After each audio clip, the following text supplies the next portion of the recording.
Welcome to Crypto Musings. This will be the first episode.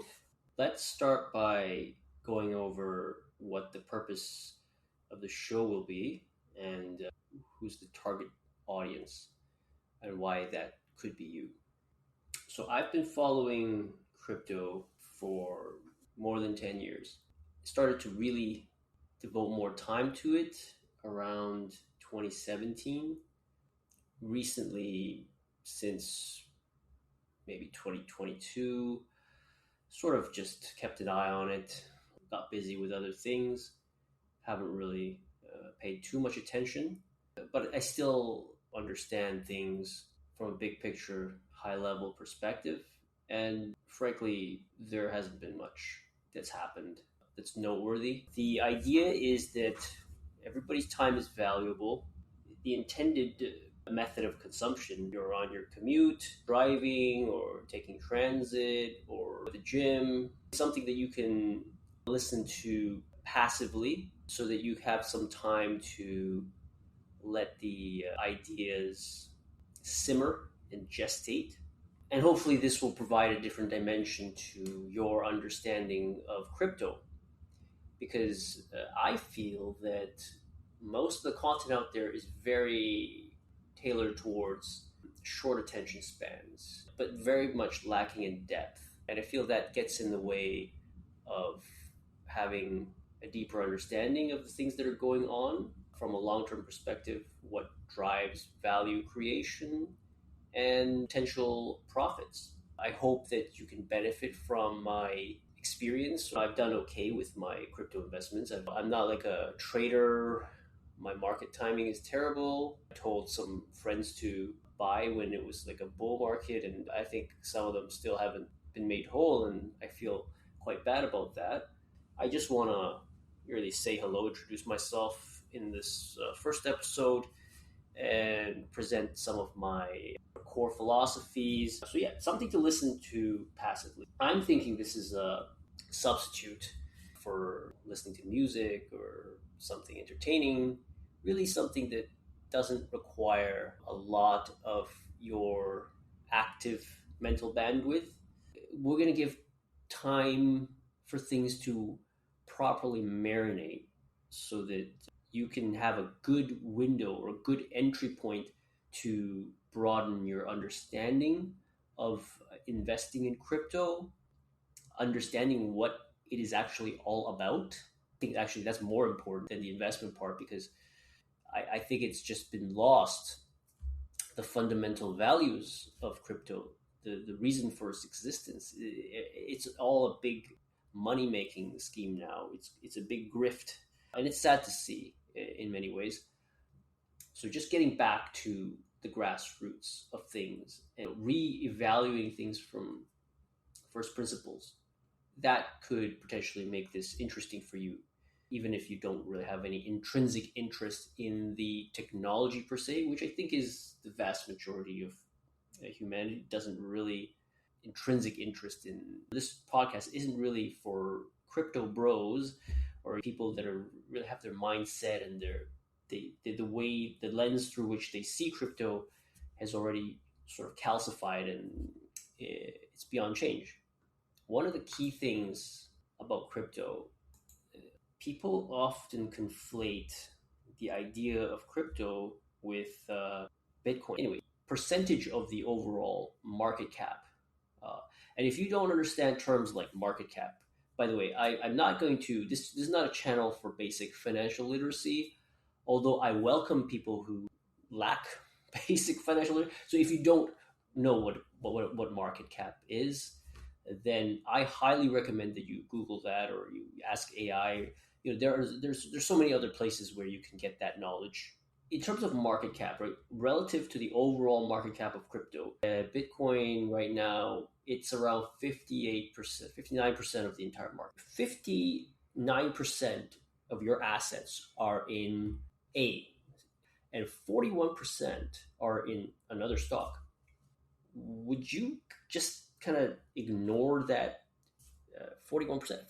The difference here with when it comes to crypto discourse that I see is it's all about Bitcoin and stable coins now to some extent, it's a very myopic way of looking at things. Bitcoin does not represent crypto. And the people who kind of just are the what we call the maxis or the maximalists, the Bitcoin maximalists, they shit on everything else, right? They think nothing else has a place. That viewpoint is fundamentally flawed, and it's really missing the forest for the trees. As well as Bitcoin has performed as a financial instrument, there's a reason that there's there's a huge inertia now, right? I mean, look, the reason everybody is so interested in Bitcoin is because there are people that have gotten insanely rich by getting into Bitcoin early. Why is there so much inertia? If this thing is so amazing and it's this magic technology, why is Bitcoin encountering this kind of resistance? Is it because we're all too stupid? We don't understand? Like, that's it, right? Like, that's another thing you'll hear, right? Everybody's stupid. They just haven't woken up yet. There are people who have gone insanely rich off of Bitcoin, right? And that's why there's so much attention there. It's just human nature. That's the way it works, right? But that's like the tail wagging the dog. You're kind of you're late, basically. If your attention is on Bitcoin, you're late. We do not want to be late for the next thing. In 2016, I didn't buy Ethereum at $7 or whatever it was, but I was looking at it. I can tell you that that's something that I'll never forget. You don't want to be late. If you're getting Ethereum today, you'd be late too. As a trade, sure, it still kind of makes sense sometimes.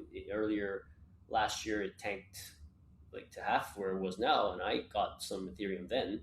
As a value trade, we're talking like treating it like a blue chip stock, sure. Unfortunately, for most of the things that are talked about in the mainstream media or on social media, and that extends to things like Solana, for example, you're late. Solana is what, 3-4 years old now, probably maybe even more. Whatever case has been made for Solana, given all the attention, and to be fair, it's still dwarfed by the attention paid to Bitcoin. I'm saying you're even late to Solana. So imagine how late you are to Bitcoin. Okay, but if you want to create some generational wealth, you're looking for some opportunities here in crypto.